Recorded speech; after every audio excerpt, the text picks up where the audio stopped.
J'ai une histoire à vous raconter qu'un jeune frère m'a raconté il y a quelque temps. Après se repentir à Allah Azza wa Jal, il est actuellement marié. C'est une histoire de délire de jeunesse qu'il m'a raconté lorsqu'il s'est inscrit à l'université. Je l'ai intitulé « Chère sœur, tu es en danger ». سأحكي لكم قصة قبل أن نبدأ في الأسئلة والأجوبة. حكاية قد ألقاها إحدى أصدقائي بعد توبته لله سبحانه، وهو الآن حاليا متزوج. يحكي لي ذلك الشاب قصته لما بدأ التسجيل في الجامعة هنا في بروكسل.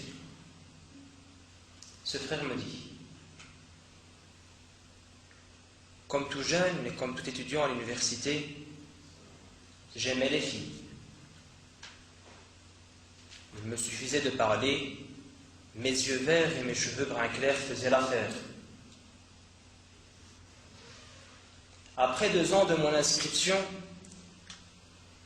une sœur s'est inscrite dans une matière opposée à la mienne, une sœur d'un comportement exemplaire, douée d'intelligence, belle, sérieuse. Je l'aimais beaucoup. J'alla l'interpeller une fois, elle me rejeta d'un coup sec, ce qui m'a rapproché beaucoup plus d'elle. Je la voulais à tout prix.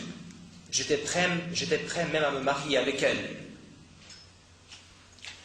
يقول ذلك الشاب: سجلت نفسي في الجامعة، وبعد 2 عام من التسجيل إحدى الأخوات كانت لديها أخلاق ما شاء الله، كانت جميلة لطيفة كريمة، كانت يعني ملتزمة، كنت أريد الزواج بها. Mais ce frère, bien sûr, n'était qu'un pêcheur qui voulait juste attraper un poisson afin de le mettre dans son panier. Combien d'histoires avons-nous entendues à travers les livres, à travers les vidéos et autres? Mais ceci est une histoire réelle qui s'est déroulée ici à Bruxelles par un jeune, ici. Il me dit, quelques jours plus tard, j'alla l'interpeller de nouveau, en lui disant que la matière qu'elle a choisie était une matière qu'il a toujours voulu suivre. Ce n'est qu'un mensonge. Cette sœur, qui était une sœur d'un comportement exemplaire, croyait en ce qu'il disait. Il me dit, elle était séduite par mes paroles. Elle était séduite par mes paroles. Et nous commençâmes tout doucement à se fréquenter de plus en plus et à ouvrir un dialogue. On commença par se discuter à l'école, puis par SMS, puis au téléphone, jusqu'au jour où elle a pris confiance en moi. Elle m'interpella une fois pour demander mon aide dans une matière qu'elle devait rendre pour son école. Il accepta, bien sûr. À l'époque, c'était un loup. Il ne cherchait qu'une proie. Il me disait, je la rencontra, j'accepta, je l'aida dans son travail.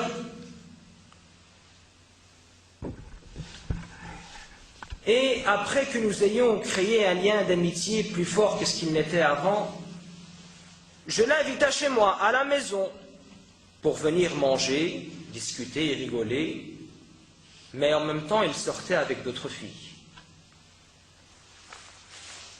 Cette sœur accepta. Elle lui parlait souvent de mariage. Je veux me marier avec un époux, ainsi, ainsi, ainsi, ainsi.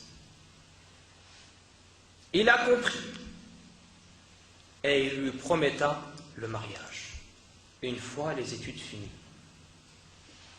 فكانت دائما تتحدث عن الزواج الزواج الزواج الزواج.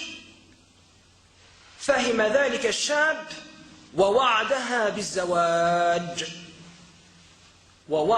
بالزواج. لما أسمع كلمة وعد مباشرة أتأمل وأتذكر في قوله تعالى: وقال الشيطان لما قضي الأمر إن الله وعدكم وعد الحق ووعدتكم فأخلفتكم وما كان لي عليكم من سلطان إلا أن دعوتكم فاستجبتم لي فلا تلوموني ولوموا أنفسكم ما أنا بمصرخكم وما أنتم بمصرخي إني كفرت بما أشركتموني من قبل إن الظالمين لهم عذاب أليم.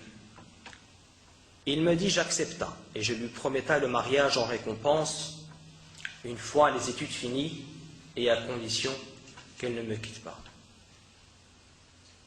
Durant cette soirée, avec des belles paroles mielleuses à gauche et à droite, il me dit, je l'interpella et je lui dis, je suis prêt à faire ma demande en mariage dès demain matin chez tes parents, à condition que...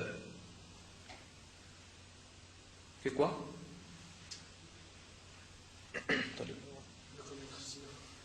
À condition que tu me laisses te voir nu et que je puisse faire ce que je veux de toi, afin que cela soit un signe de confiance entre nous. Cette sœur amoureuse d'un amour aveugle, accepta et se laissa faire. Ce qu'elle ne savait pas, cette pauvre sœur, c'est que cela changera. Je dirais pas changera, mais plutôt je dirais détruira sa vie par plus tard. Après cette soirée, le jeune a été absent à l'université plus de 2 semaines. Elle n'arrêtait pas de l'appeler, de chercher après lui, mais il ne lui donna aucun signe de vie. Après quelque temps, rempli de chagrin et de problèmes, le père de cette fille savait qu'il y avait quelque chose qui n'allait pas dans sa fille, commença à l'interpeller, à lui poser des questions. Petit à petit, on passa à la torture et au coup, jusqu'à ce qu'à la voix, ils partirent voir un médecin et trouva que cette fille était enceinte, due à une seule soirée. Elle était enceinte, on rentra à la maison, encore des coups à gauche et à droite, alors que ce jeune homme est pépère, à l'aise, sur une île, je ne sais pas où. Façon de parler, bien sûr. Après quelque temps, elle n'arrêtait pas de l'appeler, jusqu'à ce que ce jeune homme apprit d'un camarade de classe ce qu'il se passait, que cette fille était enceinte et que son père n'arrêtait pas de la torturer, Et malgré cela, elle n'arrêtait toujours pas de l'appeler. Jusqu'au jour où il apprit que cette sœur qui lui faisait tant confiance, cette sœur à qui il a promis des choses, cette sœur qu'il aimait tant, cette sœur qui voulait absolument se marier avec elle, cette sœur avec qui il a joué avec ses pieds, cette sœur à qui il a menti, cette sœur à qui il a commis du mal. Il apprit par la suite que cette sœur a été incarcérée de force en hôpital psychiatrique. Et ce pour la simple et unique raison qu'elle a accumulé de façon choquante plusieurs problèmes à l'intérieur de sa tête. Ses parents la rejetèrent, la nièrent, ses amis, son ami, si on peut appeler ça un ami. Y a-t-il plus victime que les victimes de l'amour? Y a-t-il plus aveugle qu'un amour aveugle? Pourquoi se déranger mutuellement tel que nous l'a appris le professeur Fatih Fredj à des heures tardives, 3 heures, 4 heures du matin? Allô chérie, ça va? Tu vas bien? Tu dors pas encore? Non, je dors pas encore. Et toi, tu dors pas encore? Non, je dors pas. Allez, raccroche. Non, raccroche-toi d'abord, moi je vais pas raccrocher. Je t'aime, moi aussi je t'aime. Mais non, vas-y, allez, raccroche. Non, je raccroche pas, raccroche-toi d'abord. Mais t'es mon amour. Toi, une fleur, c'est pour un jour. Toi, c'est pour toujours. Que mensonge et mensonge et mensonge. Hein? Une fleur, c'est pour un jour. Toi, c'est pour toujours. يا أختاه إنك في خطر، أقولها لكم بكل صراحة، أحب من أحب وكره من كره، الأخوات في خطر. غفر الله لي ولكم وغفر الله لذلك الشاب، وأشكركم على استماعكم، ثبتني الله وإياكم، وغفر الله لجميع الإخوة والأخوات، وهداني الله وإياكم، وبارك الله. لا إله إلا محمد رسول الله.